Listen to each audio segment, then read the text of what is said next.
The Brine, a creature that has stood the test of time. More than 10 years on, and it has become more than an ever-present hindrance. It has become a tangible threat.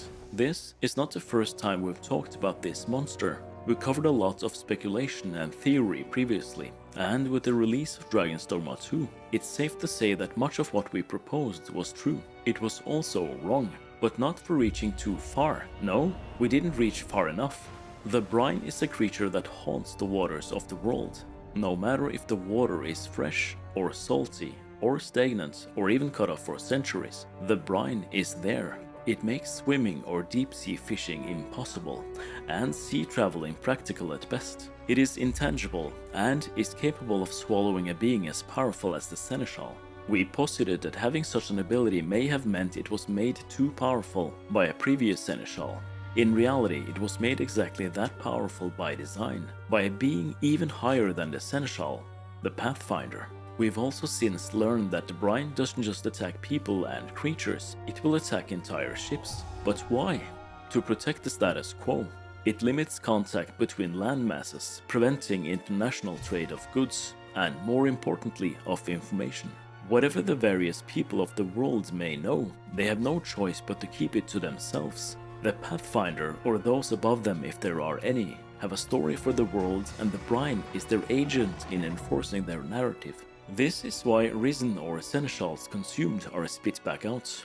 They have an important place in the story, and the Brine is tasked with that enforcement. And it's an intelligent creature. Far from simply obeying the Pathfinder, it acts with its own agency as well. It controls the Gigantus, which is described by the Ravage Elder as a servant of the Brine. In Greek mythology, Talus was a giant brass humanoid who was forged by the god Hephaestus and was given to Minos to protect the island of Crete against the invaders. Here, however, the Gigantus is an extended arm of the Brine, and its purpose is correcting any deviances from the timeline chosen by the Pathfinder. But the Gigantus is destined to fail his purpose, and whether the Arisen intervenes or not, it will fall before it reaches Lord Phaesus. It's interesting how these names Hephaestus and Phaesus are so similar, and maybe this is not a coincidence. Maybe this encounter was indeed a test of the Arisen's will to intervene more than anything.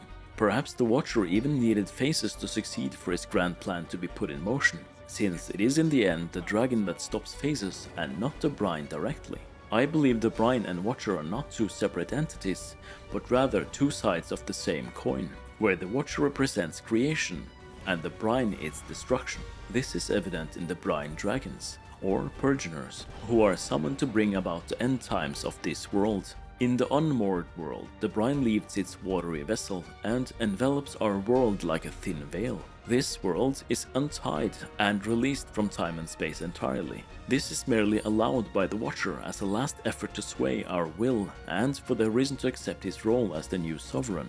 Only this would stop the world from getting purged by the Watcher. As we know, the Arisen's will to break the cycle and defeat the Purgeners leaves the Watcher no choice but to bring forth the final destruction of this world. The dragon next. Its name reflects its purpose, meaning death. And it looks like this dragon is entirely made up of the Brine itself. But to what end?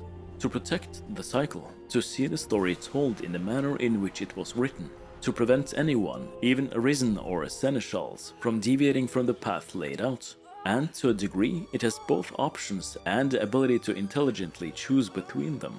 But ultimately the Brine is still a creature, a monster. Whatever will it possesses may be overridden by the Pathfinder, in much the same way we've seen Seneschals do with great dragons.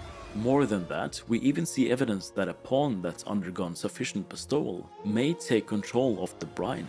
And it's here we finally see the true purpose of Dragon's Plague. Rather than being used as a means for destruction, it allows pawns free will, and it's that will that allows us to truly end the cycle. It's only the combined will of a pawn and their Arisen that holds the power to free all slaves to a broken order. And Daemon was the only other Arisen that almost managed to get as far as we did.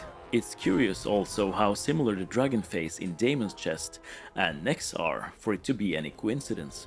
There is a lot more we need to uncover, but Brine is in the end an intelligent monster that shapes the world according to the will of the Pathfinder. It may only be fought against or controlled in very specific circumstances. Outside of those situations, it is an impenetrable wall sealing off the world, a guide to the predetermined story set forth by its creator. It feeds not to serve hunger, but as a warning. The cycle is not to be trifled with.